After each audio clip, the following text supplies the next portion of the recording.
Hey, what's up? I wanted to make a new video and talk about this guitar. I'll tell you all about this guitar and how I came across it. So it's been a little while since I posted anything. I got a new job, so I've been trying to focus on that. By the way, the purpose of this channel, me discussing this, is just for fun. I play a lot of music sitting around in my apartment, and it's just a way for me to kind of talk about it a little bit. So this guitar, this is made in the 1940s. I believe it's either in 1940 or in 1947. I can't place it because it looks like a little bit from some of the guitars that were making in 40 and a little bit from one of the ones that are making 47. So I'm not sure which one it is, but it's made by K Guitars in Chicago, Illinois. They made a ton of instruments back then. K is not particularly prized brand because their quality was all over the place, but they do have some really nice instruments if you know what you're looking for, and this is one of the nice instruments that they made. Well, this is let's say it's a K-60 is the model, made in 1940, and it's an archtop guitar with the F-holes, so it's got an arch top and an arch back and sides, so you can see it's a little bit arched. I can show you the angle.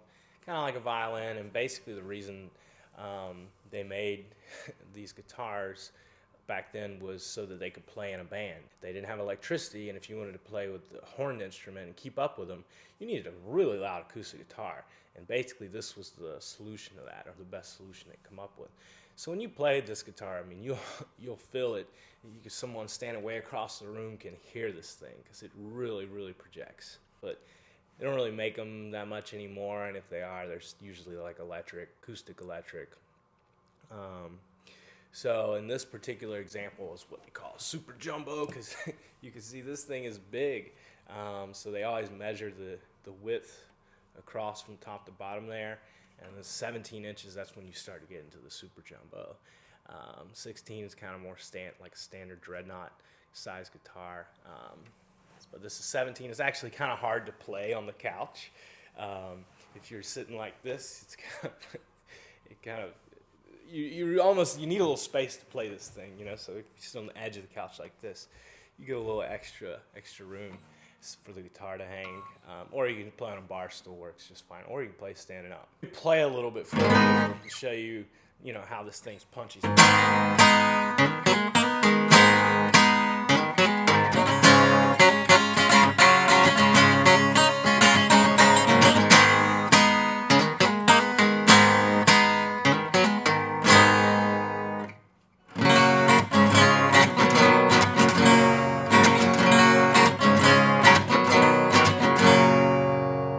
Yeah, so these guitars, they just have a lot of punch to them, and actually they're not great on sustain. As you can hear the individual strings when you strum.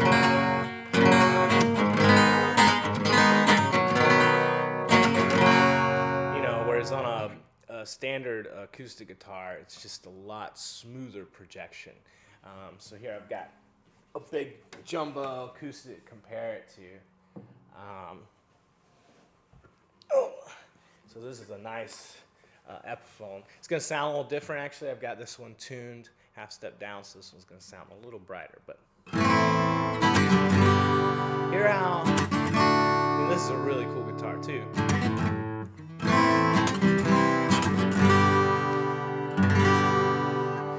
But on this guitar, you can really hear all those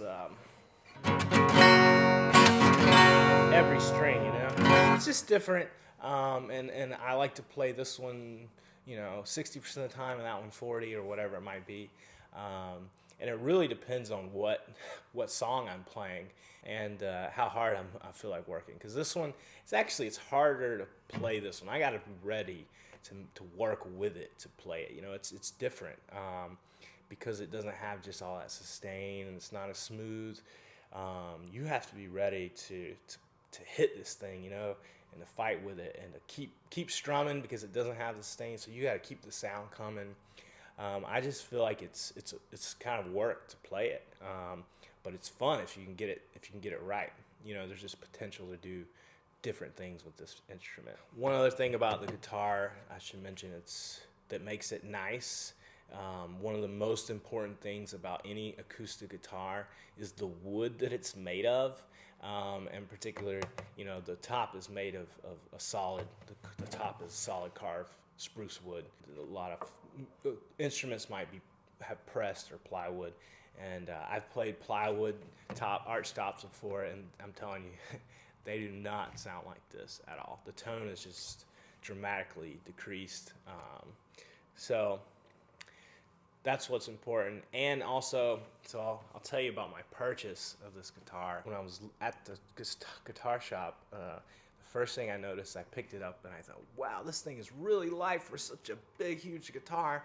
It's super light. I mean, it'll surprise you how lightweight this thing is. And that's also a good quality for an acoustic guitar. I mean, it wasn't made of too much. They didn't put too much wood in there. The woods aren't too thick, because you want actually the wood to be thin, so that it can resonate better. So I've owned this guitar for over a year and a half now, and I've played it almost every day. I was in the market for a guitar, and I found this one, and I showed it to my brother Benji, and he said, hey, you should go get that immediately. And I really didn't know much about acoustic guitars at the time, but I went to the shop. It's local here near St. Louis, at Driftwood Music. They're awesome there. And I bought it that day that I went there. $300. It needed some work, and I had them install a little K&K pickup here. And so I ended up paying $450. Another $150 on top of the $300 to get it set up just right. And it's been playing for me every day since then with no problems. It's a really old guitar. It's 80 years old, so it's gonna need work eventually. The only backstory I have on this guitar, I asked them where they got it, and basically the grandfather passed away, and the grandson brought it in, his grandfather's guitar, traded in for an electric that he wanted. He wanted an electric guitar at the shop, and now I own it. And so I don't know, the grandfather, depending on how old he is, he could have been the original owner of the guitar. But whoever owned this guitar, they played the crap out of it. It looks kind of nice because it was well taken care of, clearly. But also, it was really well played. I mean, if you look, it's got some play wear, like on the bottom here. That's just from sitting on someone's knee. Years and years and years. It's got the same wear up here from the arm, where the arm strums. Yeah, and the neck has got the most wear from someone holding it like this. I'll get some close-up shots and put them in there. Well, that's basically all I want to say about the guitar. So the song I'm going to play, I particularly like it on this guitar. It sounds good because it's just got a good punch to it. I should say it's also got the same beat to it in another song that I posted. You might not even notice. But I think the song, the chords that I use are different, and just the rest of the song's different, but I think it's actually way cooler. So hope you like that song. Take care.